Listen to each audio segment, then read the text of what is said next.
A unique format.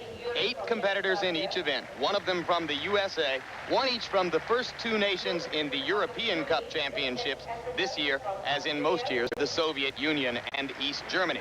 Then one each from 5 geographic areas: Asia, Africa, Europe, Oceania, meaning Australia and New Zealand, and the Americas, meaning all of North and South America, except the United States. The world record in the men's 100-meter dash was set in the thin air of Colorado Springs, Colorado by Calvin Smith of the United States back in 1983 at the Sports Festival. Calvin is here to run on the American relay team, but he has been out-qualified for the right to run in the 100 individually by Kirk Baptiste, 22 years old, from Beaumont, Texas, and Houston University. You may remember Baptiste as the man who won the Olympic silver medal behind Carl Lewis in the 200-meter dash. Partially because of the injuries which befell Lewis earlier this year, Baptiste has come on, I should say, to become in this year America's top sprinter. He won the outdoor championships at both 100 and 200 meters, the same in the NCAAs. Another man to watch in this particular race is the man who's in lane 6, Ben Johnson of Toronto, born in Jamaica, representing Canada here, who has run a 10.04. That is the fastest time run by anyone in the field except for Marian Woronin of Poland. Any of those 3 could wind up ranked #1 in the world this year based on a victory here. The field shows Frank Emmelmann of East Germany, who's very fast in lane 1. Chidi Imoh of Nigeria in lane 2, former child star who has a chance to win here.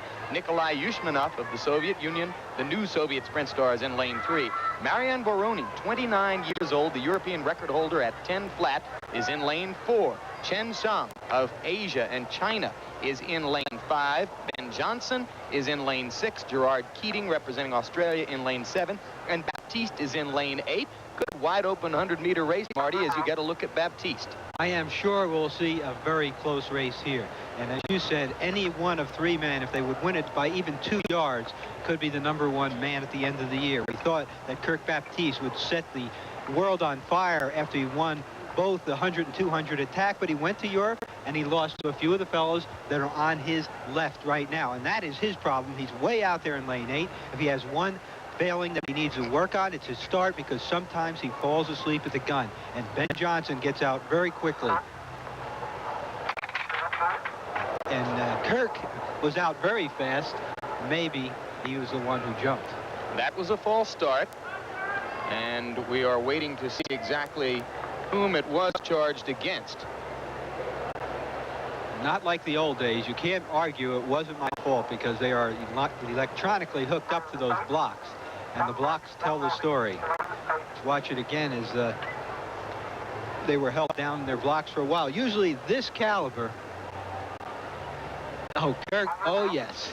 Absolutely, that was definitely a false start for Baptiste.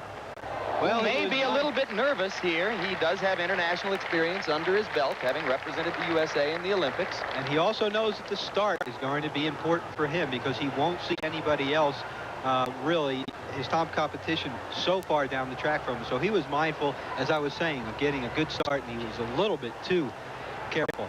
He's going to have to sit back now. This is really going to be tough for him to win. A lot of pressure on him. He can't jump again or he's out of the race. There's the gun, and you can see that Baptiste was left a little bit in the blocks. Good start for Ben Johnson. He's in command in lane 6. Chidi Imoh of Nigeria in lane 2 is strong, but Johnson is going to win it easily. Unofficial time, 10 flat, is blazing, and that could be the effort that will mark Ben Johnson as the #1 100-meter sprinter in the world for this year.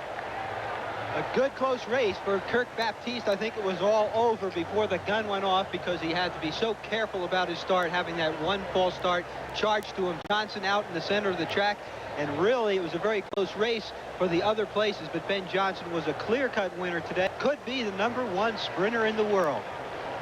Woronin was not a factor in lane 4. Let's look at that start. Boy, they got off together, except for Kirk on the far left, who was out last.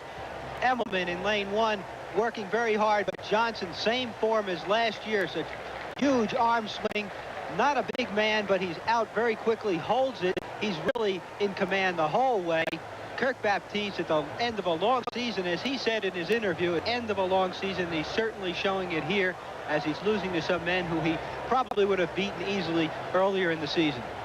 So there is Ben Johnson, the easy winner. His time of 10 flat is a new British Commonwealth record. Chidi Imoh's time is a new record for the continent of Africa, and Baptiste is awarded third on the photo. Donna with the winner. What did you feel on the start when you knew that Kirk might be nailed to the blocks with that false start? Well, you know, I'm the best at the blocks, you know, and I told my coach I feel pretty good, and I was ready to go because I won 10-4 2 weeks ago for the trials here. You won the bronze medal at the Olympics in this event. What is this, and how does this compare to your Olympic event? Well, at the Olympic Games, I would just come around, but I didn't have the energy to go hard. Plus, I first started in the final, so it gave me a little bit of pressure on me to sit back and ready for the gun to go. So you really understand what that false start's all about in the big final, and yeah, congratulations. Thank you.